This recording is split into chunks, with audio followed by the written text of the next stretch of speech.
Hello yet again, my friends. Welcome to Man vs. Wilderness. Today, we're in central Russia, and I have a message for you really quick. Next episode, we're gonna have a guest star. That's right, a guest star. And he is coming on the show, and he's gonna help me triumph the evil within the wilderness. Now, seeing as we're in central Russia, today, I didn't bring any kind of guns or anything, because you don't need that in Russia, right? Because the Russians are too badass to carry guns. The only thing I brought was this handy-dandy here bat. And you know what I brought the bat for? Is because if you get a tree stump like that one there, that kind of looks at you funny. See how he's looking? Hey! What are you looking at, Johnny boy? Huh? Why are you looking at me like that? Why don't you just go back home? Nobody loves you. See? He's making a fool of me. And I don't like that. You just gotta show the tree how it's done. Because if you don't, nobody else will. I didn't realize at the time of making this video that the tree stump had two small children. That's how you take care of trees that look at you funny in Russia. Because if you didn't, he could have killed somebody. Nobody wants that. Thought I was gonna follow me. If you are lost in the wild, it's quite common to see native animals scurrying here and there, but the crew and I weren't expecting to see the giant Dilahouse of central and southeast Russia. The Dilahouse is a large rat that likes to burrow in the day and comes out only at night. We saw one scurrying around, so we figured it had rabies and it must be good to eat. We followed it back to its burrow in hopes we could kill it and eat it. He's right over there, I saw him. He's right over there.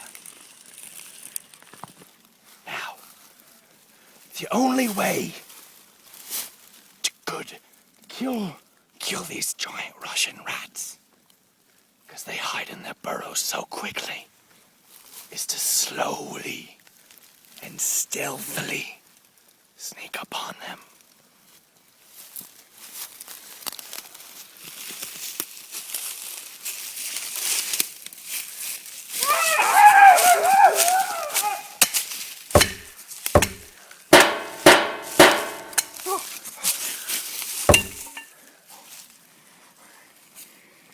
It's a bloody good kill. I got him.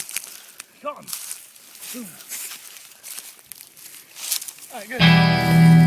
Now, most people don't know this, but these Russian rats, they're good to eat raw. Because you don't need a fire for them. You just gotta get them a little bit in here. No actual Russian Dilahouses were harmed during the making of this video. This one's already kind of smashed up a bit, but don't you worry, I just gotta make it look good with a knife. A little fillet of fish here, and ooh, oh, he's a little mushy, isn't he? It wasn't until later that we were actually able to confirm that the Dilahouse did have rabies when I contracted the disease myself. Ah, and you can see here, these rats, they contain a massive amount of protein! And as always, you need this protein here. So, don't waste any time, just eat it.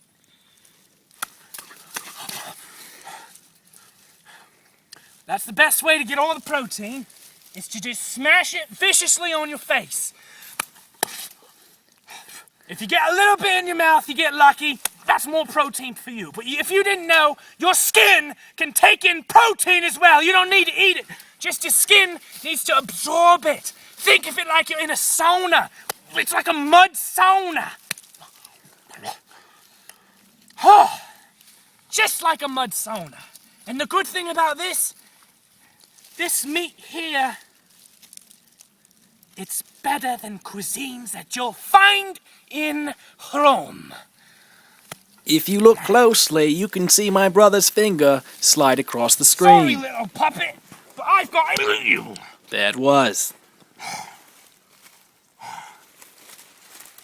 Better than even Mom could have made. Oh, so good. And the best part of these giant Russian rats is, in fact, the eyeball. The eyeballs. So, let me just give you a taste of what this is gonna. I'm guessing it's gonna be very good, but I can't be. Let me get the rest of this rat out of my face. I don't want to. I just want it to be pure and simple. Pure and simple. Alright. It's a bit spicy. Kind of reminds me of sushi. Very chewy.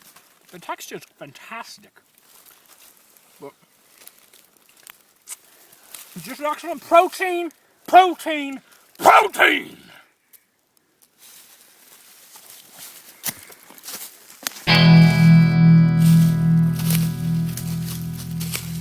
Oh, would you look at that? Sometimes in the wilderness you just get lucky. And you find a nice clean bottle of water. Look, come here, get a close up on this. Look how clean that water is. God, it's just like out of the crystal springs. It's so clear. Now, any kind of liquid that you find inside a bottle is completely safe to eat or drink or whatever. So now we don't even, it's completely fine. We don't even have to search for water anymore. This'll do. Oh, it's a little bit feisty. I don't know if I can. I actually contracted malaria after consuming the water. Sometimes you just gotta man up and drink it though, because like it's the only thing out here. What are you gonna...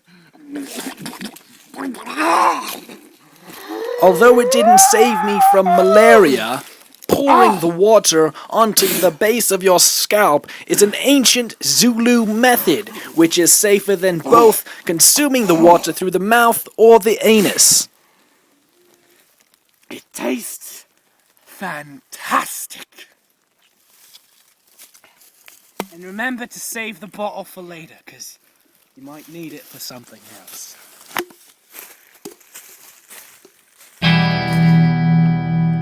Now, as always in the wilderness, you've got to find a source of water to drink.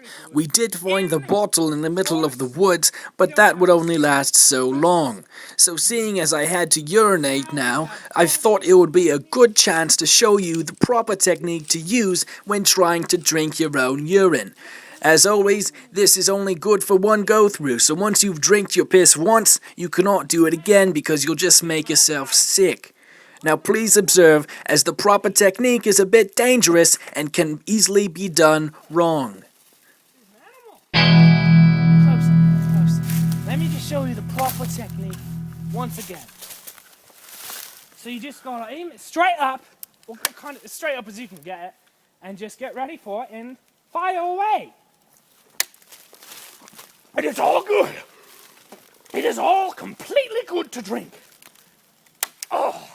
And like I said, it burns the eyes. It kind of burns my eyes, I'm not going to lie. I don't really like that.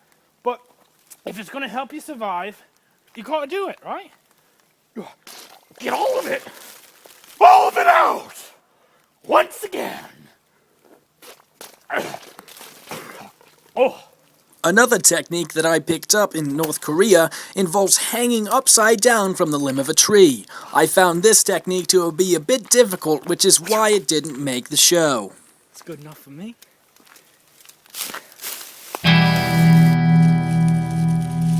Now, after you've completely covered yourself in piss, and you've eaten all the rat you can eat, it's time to find a nice place. Like this tree, and just look up into the sky and thank God for every moment that you've got, because it doesn't last forever. But the one thing I always bring on my trips is a good old pack of toothpaste.